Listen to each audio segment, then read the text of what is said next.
Hi everyone, welcome back to my channel and you are watching Gurukul English classes. It's your Shikhari and today's topic is the chapter 3, The Little Girl from the book Beehive of class 9th. So बच्चों, क्या आप तैयार हैं chapter पढ़ने के लिए? मैं start करती हूँ। उसके स्टार्ट करने से पहले अगर अभी तक आपने मेरा चैनल सब्सक्राइब नहीं किया है तो प्लीज़ कर लीजिए। साथ ही साथ बेल आइकन प्रेस कर लीजिए और अपने फ्रेंड्स के साथ शेयर करना बिल्कुल ना भूलिएगा। ये स्टोरी है एक छोटी सी बच्ची की। आइए देखते हैं, पढ़ते हैं और जानते हैं इस बच्ची के बारे में और उसकी फीलिंग्स के बारे में। क्या है उसकी फीलिंग्स? और ये एक ऐसी स्टोरी है जो हर घर में रोज़मर्रा की ज़िंदगी में आप देख सकते हो। बच्चियाँ होती हैं छोटी छोटी सी या फिर बच्चे होते हैं। आप बॉयज़ हो या गर्ल हो इससे मतलब नहीं है, बट अपने पेरेंट्स से आप डरते हो। अपने पापा से ज़्यादातर बच्चे डरते हैं। और लेकिन वो डर होता है या फिर क्या होता है ये तो आप ही लोग बता सकते हो। कुछ बच्चे बहुत ज़्यादा डरते हैं और कुछ बच्चे बिल्कुल नहीं डरते हैं। लेकिन इस स्टोरी की जो बच्ची है द लिटिल गर्ल, ये बहुत ज़्यादा डरती है। तो आइए स्टार्ट करते हैं और ये स्टोरी मैं आपको लाइन टू लाइन पढ़ाने वाली हूँ, इसलिए आप कॉपी और पेन लेकर के बैठ जाइए ताकि आप वर्ड मीनिंग या फिर कुछ भी इंपॉर्टेंट है वो आप नोट कर सकें। तो आइए स्टार्ट करते हैं। टू द लिटिल गर्ल, इस छोटी सी बच्ची के लिए, ही वॉज अ फिगर, वो एक ऐसा फिगर थे, एक ऐसे पर्सन थे, टू बी फियर्ड, जिनसे डरना चाहिए। एंड अवॉइडेड, साथ ही साथ वो अपने पापा को अवॉइड करती थी। अवॉइड करने का मतलब नकारना। एवरी मॉर्निंग, रोज सुबह, बिफोर गोइंग टू वर्क, जब वो काम पर जाते थे, ही केम इन टू हर रूम, पापा जी उसके कमरे में आते थे, and gave her a casual किस, और बच्ची को प्यार से रोजमर्रा की जिंदगी की तरह एक कैजुअल किस करते थे। To which she responded with goodbye father, और बदले में वो अपने पापा को गुड बाय कहती थी। And oh there was a glad sense of relief, और उसको ऐसा लगता था कि आराम मिल गया। When she heard the noise of the carriage, जब वो गाड़ी की आवाज़ सुनती थी। Growing fainter and fainter down the long road, उस लंबी सड़क पर जाती हुई गाड़ी की आवाज़ अब धीमे धीमे हो जाती थी, तो उसको बहुत ही आराम महसूस होता था कि हाँ पापा अब गए। इन द इवनिंग, शाम के time, when he came home, जब वो घर आते थे, she stood near the staircase, वो सीढ़ियों के पास खड़ी होती, and heard his loud voice in the hall, और हॉल में आती हुई जोर जोर की आवाज़ सुनाई पड़ती। क्या बोलते थे उसके पापा? Bring my tea in to the drawing room, चलो मेरी चाय लेकर आओ ड्राइंग रूम में। Has not the paper come yet, अभी तक पेपर नहीं आया? Mother, go and see if my papers out there, मम्मा जाओ और पेपर देख करके आओ, यानी उसकी दादी भी थी। And bring me my slippers, मेरे स्लीपर्स कहाँ हैं, मेरे स्लीपर्स लेकर के आओ। ये एक मेल डोमिनेशन था। ये एक ऐसे पापा थे जो कि हमेशा गुस्से में रहते थे, अपनी बात को भी कहने में वो गुस्से का प्रयोग करते थे, ज़ोर से बोलते थे और ऐसा लगता था कि वो हर समय गुस्से में हैं।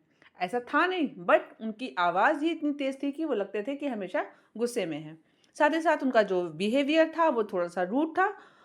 वो अपनी मम्मी से भी ऐसे ही बात करते थे और अपनी बेटी से भी ऐसे ही बात करते थे। ये उनका हैबिट था, इनकी हैबिट थी। बट इसका मतलब ये नहीं था कि पापा अच्छे नहीं थे या पापा के अंदर इमोशंस नहीं थे। बट अब क्या कहा जाए? आजकल की तरह आजकल के जो पापा होते हैं ना, बहुत ज़्यादा पैम्परिंग करते हैं अपने बच्चों को, खासकर अपनी बेटियों को बहुत ज़्यादा पैम्पर करते थे। बट ये पापा ऐसे नहीं थे। 90s के किड्स समझ सकते हैं, बट आप लोगों के लिए समझना थोड़ा-सा मुश्किल होगा क्योंकि आप लोग तो बहुत ज़्यादा पैम्पर किए जाते हो। है ना बात सही? तो चलिए आगे बढ़ते हैं। Kezia, mother would call to her, मम्मा तुमको बुलाएगी। If you are a good girl, अगर तुम अच्छी लड़की हो, यू कैन कम डाउन, तुम नीचे जाओगी, and take off father's boots, और अपने पापा के जूते उतारोगी। अब आप लोगों के लिए थोड़ा-सा समझना मुश्किल होगा, लड़की है पापा के जूते उतारेगी, जबकि अपने यहाँ लड़कियों के पैर छुए जाते हैं। बट कुछ स्टेट्स में ऐसा नहीं होता है और फॉरेन कंट्रीज़ में तो बिल्कुल नहीं होता है। मतलब वो लड़की थी लेकिन वो अपने पापा के जूते उतारेगी और साथ ही साथ उनको क्लीन करके, साफ करके, ब्रश करके, पॉलिश करके अपने स्पेस पर रख देगी। तो यूपी में तो ऐसा नहीं होता है, बट इनके यहाँ होता होगा। Slowly the girl would slip down the stairs, इसलिए धीरे से लड़की सीढ़ियों से उतरती है। मोर slowly still across the hall, उससे भी धीरे वो हॉल क्रॉस करती है। And push open the drawing room door, और धीरे से वो ड्राइंग रूम का दरवाज़ा खोलती है क्योंकि वो पापा से बहुत बहुत डरती थी। By that time he had his spectacles on, इतने समय तक तो पापा ने अपना चश्मा पहन लिया था। अच्छा, आप लोगों को यहाँ पर एक बात और बता दूँ, स्पेक्टिकल्स एंड गॉगल्स दोनों को ही चश्मा बोला जाता है, लेकिन दोनों में डिफरेंस क्या होता है? जो टेस्टेड होता है उसको स्पेक्टिकल्स बोलते हैं, और जो धूप का होता है या फिर हम ऐसे फैशन में यूज़ करते हैं उसको गॉगल्स बोलते हैं। क्लियर है? आइए आगे देखते हैं। And looked at her over them in a way that was terrifying to the little girl, और पापा ने जैसे ही नजरें उठा के देखा वो डर गई। वेल कीजिया, हरी, अब जल्दी जाओ and put off these boots and take them outside. जाओ, इन जूतों को उतार करके बाहर ले जाओ। Have you been a good girl today? आज तुम अच्छी लड़की हो ना? तो इस बच्ची का नाम था Kezia. I don't know father. और बच्ची ने डरते डरते कहा, मुझे नहीं पता पापा। यू डोंट नो, तुम्हें नहीं पता? If you stutter like that mother will have to take you to the doctor. इस तरीके से स्लटर करोगी, यानी कि हकला के बोल रही हो, तुम डॉक्टर के पास लेकर जाना पड़ेगा। She never stuttered with other people. लेकिन बड़ी ही मजे की बात थी, वो दूसरे लोगों के साथ तो कभी भी स्टटर नहीं करती थी। Had quite given it up, बिल्कुल छोड़ देती थी, बट ओनली विद फादर। लेकिन पापा के साथ जाने क्या हो जाता था, उसकी आवाज़ कांपने लगती थी, हकलाने लगती थी। Because then she was trying so hard to say the words properly, और उसके मुंह से शब्द ही बाहर नहीं आते थे। What is the matter? What are you looking so raised about? इतनी ज़्यादा अनहैप्पी क्यों हो? Mother, I wish you taught this child not to appear on the brink of suicide. ऐसा लगता है जैसे कि सुसाइड करने जा रही है, मरने जा रही है, ऐसे लटका के मुंह खड़ी है। Here Kezia, carry my tea cup back to the table carefully. सावधानी से ये टी कप उठा करके मेरी टेबल पर रखो आके। He was so big. अब उसके पापा जो थे वो बिग थे। अब बिग तो होते ही हैं, यानी कि पापा की एज में और बेटी की एज में तो डिफरेंस होता ही है। बट पापा की हाइट वेट बहुत ज़्यादा था, इसलिए वो बहुत ही लंबे चौड़े लगते थे। तो अब बेटी की जो अपने पापा के प्रति विचार है वो देखिए, वो कह रही है पापा बहुत बड़े थे। साथ ही साथ his hands and his neck, उनके हाथ, उनकी गर्दन, specially his mouth when he yarn, जब जम्हाई लेते थे तो उनका मुंह इतना बड़ा सा था। Thinking about him alone was like thinking about a giant. वो कहती है जब मैं पापा के बारे में सोचती थी ऐसा लगता था जैसे मैं दैत्य के बारे में सोच रही हूँ। आप बताइए, ये अपने पापा को दैत्य से कंपेयर कर रही है। On Sunday afternoon grandfather sent her down to the drawing room to have a nice talk with father and mother. दादी जी ने कहा कि संडे की आफ्टरनून में तुम जाओ और रूम में जाकर बैठ के अपने पापा मम्मी से बात करो। But the little girl always found mother reading and father stressed out on the sofa. लेकिन बेचारी बच्ची जब भी देखती है अपने पेरेंट्स को तो मम्मा तो सोफे पे बैठ के कुछ पढ़ रही हैं और पापा तो सोफे पे लेट करके सो रहे हैं। यानी कि दो अपोजिट, एक सो रहा है और एक पढ़ रहा है। साथ ही साथ his handkerchief on his face, पापा का रुमाल हमेशा पापा के फेस पे रहता था। His feet on one of the best cushion, सबसे अच्छे कुशन पे पापा तकिया पे अपना पैर रख लेते थे। स्लीपिंग साउंडली एंड स्नोरिंग, साथ ही साथ इतनी जोर से सोते थे और जोर जोर से खर्राटे लेते थे। अब लड़की तो बेचारी खड़ी है। सी सेट ऑन अ स्टूल, वो स्टूल पे खड़ी होती। Gravely watched him until he woke and stressed, देखती रहती कि कब वो उठेंगे, कब अपने हाथ पैर सीधे करेंगे। एंड आज द टाइम, समय पूछेंगे। देन लुक एट हर, और फिर उसकी ओर घूर के बोलेंगे, डोंट स्टेयर सो कीजिया, घूर घूर के क्या देख रही हो? You look like a little brown owl, छोटी बूढ़ी उल्लू कहीं की, जाओ यहाँ से। One day, when she was kept indoors with a cold, her grandmother told her that father's birthday was next week. एक दिन क्या होता है कि उसकी दादी माँ ने उसको अंदर रखा हुआ था क्योंकि उसको ठंडक लग गई थी, उसको जुकाम था, और बताने लगी कि पापा का बर्थडे है next week, and suggested she should make him a pin cushion for a gift out of a beautiful piece of yellow silk. साथ ही साथ वो उसको येलो सिल्क का एक छोटा सा टुकड़ा देती हैं और कहती हैं इसे सुंदर सा पिन कुशन बनाओ अपने पापा के लिए गिफ्ट करने के लिए। अच्छी बात है। लेबरियसली, बहुत ही परिश्रम से, विद डबल कॉटन भर के, the little girl stitched three sides, बच्ची ने तीनों साइड सिल दिए। But what to fill it with, अब उसने सोचा कि इसके अंदर क्या भरा जाए, कुशन था तो आखिर कुछ तो भरना होगा।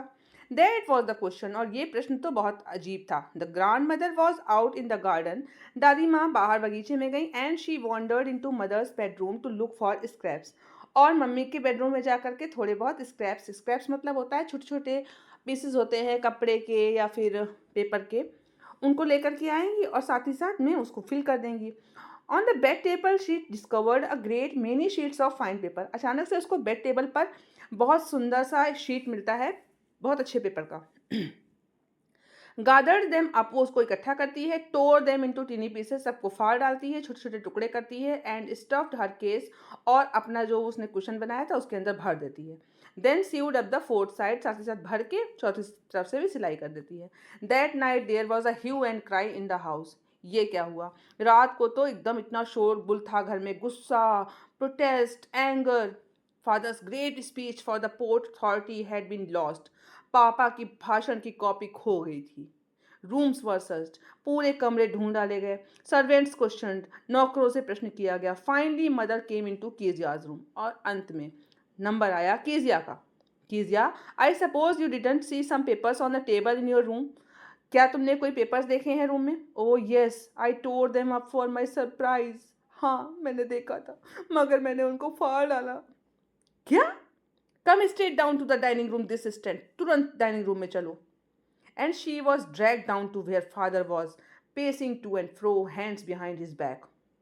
पापा गुस्से में हाथ पीछे किए हुए इधर से उधर टहल रहे थे पूरे रूम में, और बहुत ज़्यादा गुस्सा थे, और उसको खींच के लाया गया। Well, he said sharply, mother explain. मम्मी ने कहा। He stopped and stared at the child. वो रुके और बच्ची की ओर घूरा। Did you do that? तुमने किया? No, she whispered. उसने फुसफुसा के कहा, नहीं। Mother go up to her room and face down the damn thing. See that the child put to bed this instant. जाओ और जा करके बच्चे के बिस्तर से लेकर के और जो बनाया है उसने। Crying too much to explain, वो इतना रो रही थी कि बता भी नहीं पा रही थी। शी ले in the shadowed room watching the evening light make a sad little pattern on the floor. धीरे धीरे देख रही थी कैसे शाम घिर रही है। Then father came in to the room, तभी पापा कमरे में आए with a ruler in his hands, हाथ में डंडा। I am going to beat you for this, he said. अब मैं तुम्हारी बहुत अच्छी पिटाई करने वाला हूँ। Oh no, she screamed, hiding under the bed close. वो बिस्तर के नीचे घुस गई। ही पुल्ड देम असाइड, पापा ने उसको खींच के बाहर निकाला। सीट अप, बैठो यहाँ पे। And hold out your hands, अपने हाथ बाहर निकालो। You must be taught once and for all not to touch what does not belong to you. आज मैं तुमको ऐसा सबक सिखाऊंगा कि जो चीज़ तुम्हारी नहीं है वो तुम कभी भी टच नहीं करोगी। But it was for your birthday. मैंने तो आपके बर्थडे के लिए गिफ्ट बनाया था। Down came the ruler on her little pink palm. पापा ने कुछ नहीं सुना और उसकी हथेलियां जो गुलाबी थीं उन पर डंडा पड़ गया। Hours later, कई घंटे बीत गए। When grandmother had wrapped her in a shawl, दादी माँ ने उसको शॉल में लपेटा हुआ था और रॉकिंग चेयर में बैठी हुई उसको हिला रही थी। The child clung to her soft body, अपनी दादी माँ से वो चिपकी हुई थी। What did God make fathers for? She sobbed. वो सिसक रही थी। भगवान ने पापा क्यों बनाए? Here is a clean hanky darling. ये लो, साफ सुथरा रुमाल लो। Blow your nose, अपनी नाक पोछो। Go to sleep, सो जाओ। You will forget all about it in the morning. सुबह सब भूल जाओगी। I tried to explain to father but he was too upset to listen tonight. मैंने तुम्हारे पापा को बताने की कोशिश की मगर वो आज बहुत ज़्यादा अपसेट है। But the child never forgot. बच्चे कुछ नहीं भूलते। Next time she saw him, she quickly put both hands behind her back and a red color flew into her cheeks. अगले समय उसने अपनी नाक पोंछी और देखा कि उसका जो गाल था वो बिल्कुल लाल पड़ा हुआ था। The McDonald lived next door. McDonald next door पे रहते थे। दे हैड 5 चिल्ड्रन, उनके 5 बच्चे थे। Looking through a gap in the fence the little girl saw them playing tag in the evening. Tag game है, जैसे कि आप लोग हाइड एंड सीक का गेम खेलते हो, वैसे ही एक टैग गेम होता है जिसमें कि वो पाँचों बच्चे और पापा शाम को मिलकर पार्क में खेलते थे। अब जब वो उन पापा से यानी कि मैकडॉनल्ड से अपने पापा की कंपेयर करती थी, ये क्या, मेरे पापा तो कभी मेरे साथ खेलते नहीं, खेलना तो दूर की बात है, सही से बात भी नहीं करते। The father with the baby, वो पापा भी तो हैं, वो तो अपने बच्चे के साथ माओ ऑन हिज शोल्डर, जिनका नाम माओ है, अपने कंधे पे बिठाते हैं। 2 little girls hanging on to his coat pockets, 2 छोटी बच्चियों को अपनी कोट की पॉकेट में लटका लेते हैं। Ran round and round the flower beds, और फूलों के बगीचे में आराम से उनको गोल गोल घुमाते हैं। शेकिंग विद लाफ्टर, कितना हंसते हैं वो लोग। Once he saw the boys turn the hose on him and he tried to catch them laughing all the time. एक दिन देखा था उसने कि बच्चे घोड़ा बने हुए थे और वो उनको पकड़ रहे थे और हंस रहे थे। ये देखिए यहाँ पर एक पिक्चर दिया हुआ है, कैसे उनकी जो 2 बेटियां हैं वो उनके चारों ओर कोट की पॉकेट पकड़ के लटकी हुई हैं। 2 बच्चे यहाँ पर हैं और एक बच्चा उनके कंधे पर बैठा हुआ है। तो अब ये पापा थोड़ा एंजॉय वाले होंगे, एंजॉय करते थे, और इसके पापा, इस बेचारी कीजिया के पापा हमेशा अपसेट रहते थे, काम के बोझ के दबे हुए, बिल्कुल ना तो खुद एंजॉय करते थे और ना ही बच्चों को कराते थे। तो अब इसके लिए कुछ नहीं किया जाता है, ये तो अपनी अपनी हैबिट है। तो उसके पापा की हैबिट ऐसी नहीं थी, बट इसका मतलब ये नहीं कि वो अपने बच्चे को बिल्कुल भी चाहते नहीं थे। आइए देखते हैं आगे क्या होता है। Then it was she decided there was different sorts of fathers. अब इस छोटी सी बच्ची के मन में क्या आया कि पापा भी अलग अलग तरह के होते हैं। Yes. Suddenly one day mother became ill. अचानक एक दिन क्या हुआ, मम्मी बीमार पड़ गई। And she and grandmother went to hospital. और वो और दादी माँ हॉस्पिटल चले गए। The little girl was left alone in the house with Alice the cook. घर पे कोई नहीं, सिर्फ छोटी सी बच्ची, साथ ही साथ उसकी एक कुक थी जिसका नाम एलिस था।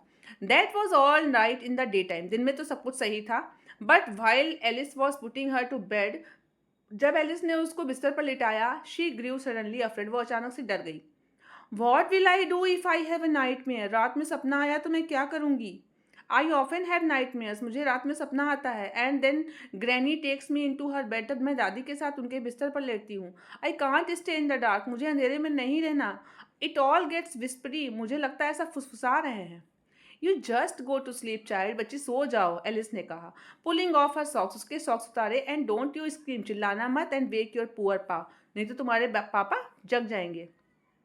But the same old nightmare came, लेकिन जैसा कि होता आया था, उसको वही पुराना सपना आ गया। The butcher with a knife, कसाई जिसके हाथ में एक चाकू है, एंड अ रोप, एक रस्सी है, who came nearer and nearer, जो पास आते जा रहे हैं, स्माइलिंग दैट ड्रेडफुल स्माइल, भयानक मुस्कुराहट। While she could not move, वो हिल भी नहीं पा रही, could only stand still, crying out, और चिल्ला रही है, ग्रांड माँ। She woke shivering to see father beside her bed, वो कांपती हुई जग गई और देखा, ये क्या, पापा बगल में खड़े थे। A candle in his hand, उनके हाथ में एक कैंडल थी। What is the matter, he said, उन्होंने कहा, क्या हुआ? Oh a butcher, a knife, I want granny, मुझे दादी चाहिए। He blew out the candle, उन्होंने कैंडल जलाई। And caught up the child in his arms, और बच्ची को अपने हाथ में लिया। Carrying her along the passage to the big bedroom, साथ ही साथ वो उसको लेकर अपने कमरे में गए। A newspaper was on the bed, बिस्तर पर एक न्यूज़ पेपर था। He put away the paper, उन्होंने पेपर नीचे रखा। Then carefully tucked up the child, बच्चे को धीरे से नीचे उतारा। ही ले डाउन बिसाइड हर, वो उसके बगल में लेट गए। हाफ अस्लीप स्टिल, आधे सोते हुए, still with the butcher's smile all about her it seemed, बच्ची को अभी भी अपने पापा की स्माइल उस बूचर की स्माइल जैसी लग रही थी। She crept close to him, लेकिन नींद में वो अपने पापा के करीब आई। Snuggled her head under his arms, उसका सर अपने पापा के हाथ के नीचे छुप गया था। Held tightly to his shirt, उसने जोर से अपने पापा की शर्ट पकड़ी। Then the dark did not matter, she lay still, अब तो अंधेरे से कोई फर्क नहीं पड़ता, वो चुपचाप लेटी रही। Here rub your feet against my legs and get them warm, set father, पापा ने कहा, अपने पैर मेरे पैरों से रगड़ लो, तुम्हारे पैर गर्म हो जाएंगे। Tired out, he slept before the little girl, थके हुए से पापा उसके बगल में सो गए। A funny feeling came over हर, उसको एक बहुत ही अजीब सी फीलिंग हो रही थी। Poor father, not so big, पापा बेचारे इतने बड़े भी नहीं हैं। After all, and with no one to look after him, शायद उनकी देखभाल करने वाला कोई नहीं है। He was harder than grandmother, दादी माँ इतनी कठोर नहीं है, पापा ज़्यादा कठोर हैं।